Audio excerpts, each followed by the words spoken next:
Assalamu alaikum. Hello everyone. Now let's continue with chapter 3, which is about adjusting the accounts.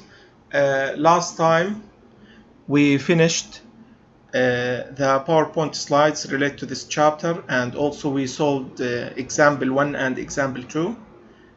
Now again I will just revise the deferrals and the accruals. These the two types of adjusting interest. Solve some short examples on both of these types, and then we will have two comprehensive examples at the end of the chapter. So now starting with deferrals, or we call it prepayments. The first type of deferrals is called the prepaid expenses. Let's have insurance as an example. Example 3. So in example 3 saying that 1st of October 2005 we paid $12,000 for 1 year insurance policy. So for this one we will debit prepaid insurance and credit cash. So prepaid insurance, this is an asset. I will write asset just as a reminder for you. So a prepaid insurance is an asset. So we did not here record insurance as expense because we did not get the benefit from the insurance policy yet. So this we will get this benefit in the future.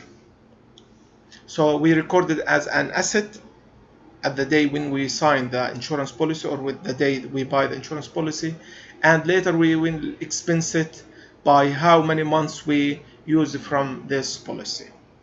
So now we have $12,000 for 1 year insurance policy. What about the adjusting entry? Assume that we have a fiscal year that ends at December 31. So the accounting period is 1 year long. So if we purchase the policy on October, so by the end of the year we will use October, November and December. We will use 3 months of insurance. That's why we will debit insurance expense and credit prepaid insurance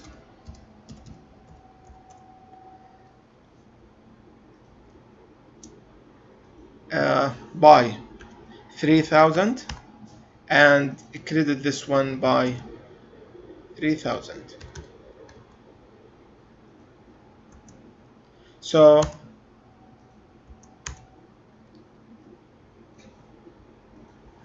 here we debited insurance by 3,000 and credited prepaid insurance by 3,000 because each month we will use 1 month out of the 12-month insurance policy. So every month we will use 1,000 out of the 12,000. By the end of the year, which is December 31, we are actually using October, November and December, 3 months that has a value of 3,000. So we include insurance expense for the period of 3,000 and we credit prepaid insurance by 3,000.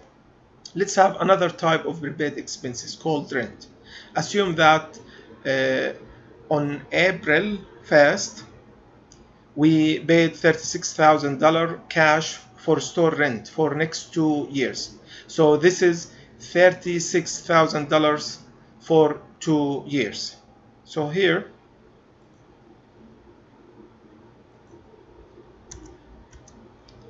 I want to calculate now monthly rent.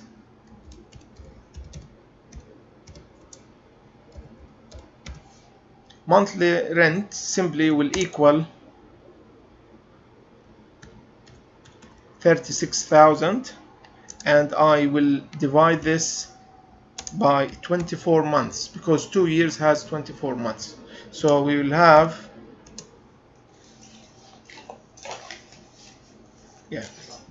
we'll have a monthly rent of 36,000 divided by 24. That will give us $1,500. But before we do the adjusting entry, as you can see, when we pay the rent for 2 years, we will record it as prepaid rent, and we credit cash by the same amount. We can't record rent expense because the rent payment has a future benefit that will allow us to use the building or the office for 2 years. So it has a future benefit. So this is an asset. So I will just, to remind you, I will write an asset. Okay. Now let's see what we have to do at the end of the year. So we paid rent on April 1st. So if you count from April until from beginning of April until the end of December, we will have rent of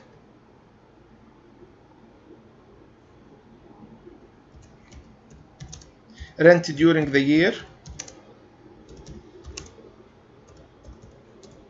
equal 9 months times, I will use this star as or maybe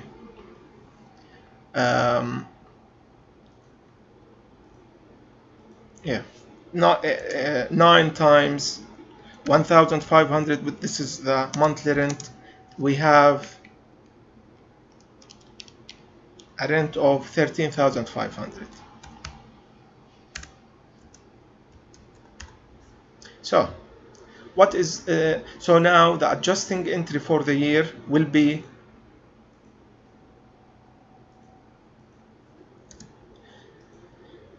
debit for rent expense,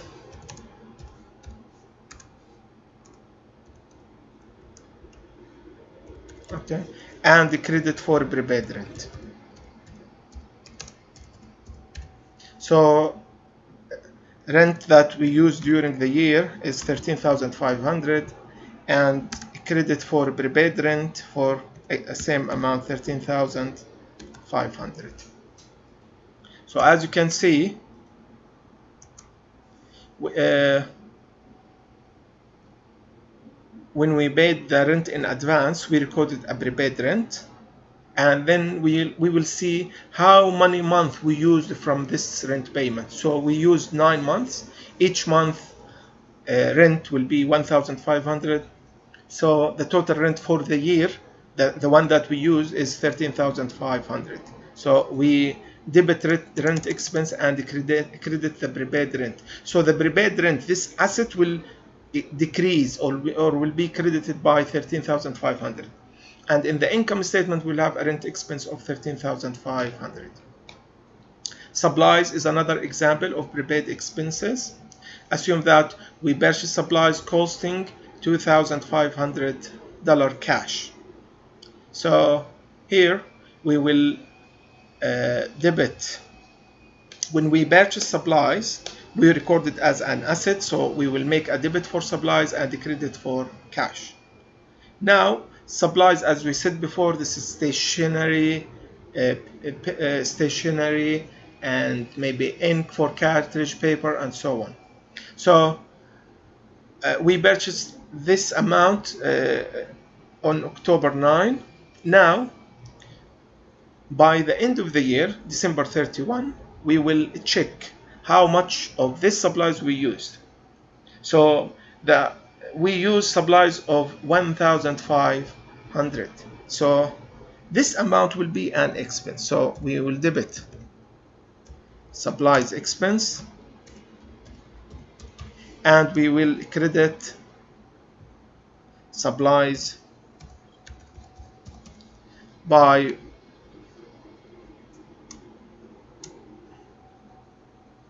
1,500 and credit supplies by 1,500. So when we buy supplies, we record it as an asset in a supplies account. We debited credit cash. Then we check at the end of the year how much of these supplies we use at the end of the year. We used 1,500 of the 2,500. So we have a supplies expense of 1,500 and credit for supplies for 1,500. The last example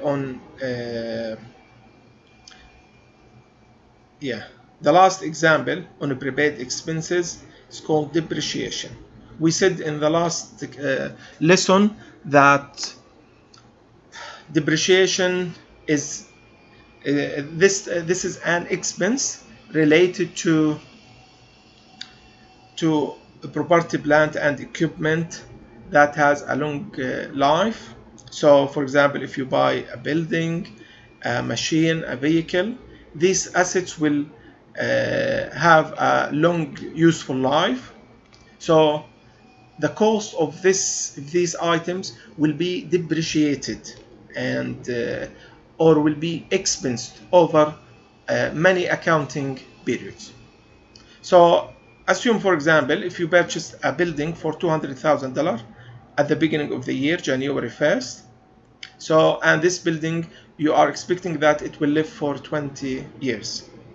So when you buy the building, you will not record it as an expense for sure. You will record it as an asset. So debit for building, this is an asset, and credit cash for the cost of that asset, which is $200,000. Now you will start using this building over the 20 years. Now let's check what will happen by the end of the year, which is December 31, 2005. Actually, you used out of this $200,000, you used $10,000. We call this annual depreciation expense. So because it has a cost of $200,000, we will use it over 20 years. So we will expense this cost over 20 years. So per year we will lose, or like the cost, the value of the asset will decline by 10,000 every year. So the adjusting entry that we have to do by the end of the year, we will record a debit for depreciation expense, and this will go to income statement, and we will credit accumulated depreciation.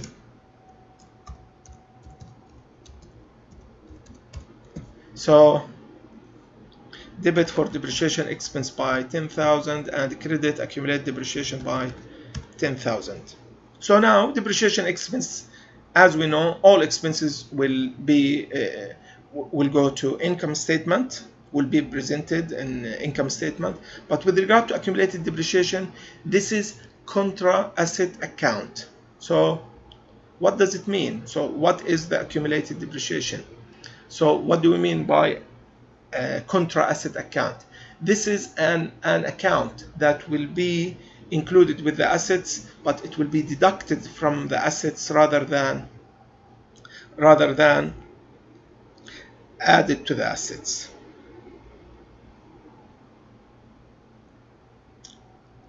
Now the second type of accruals is called unearned revenues. So whenever we receive an advance payment from customers, we will record it as an unearned revenue, and by the end of the period we will check how much we performed services relevant to this payment by the end of the accounting period. Let's have an example.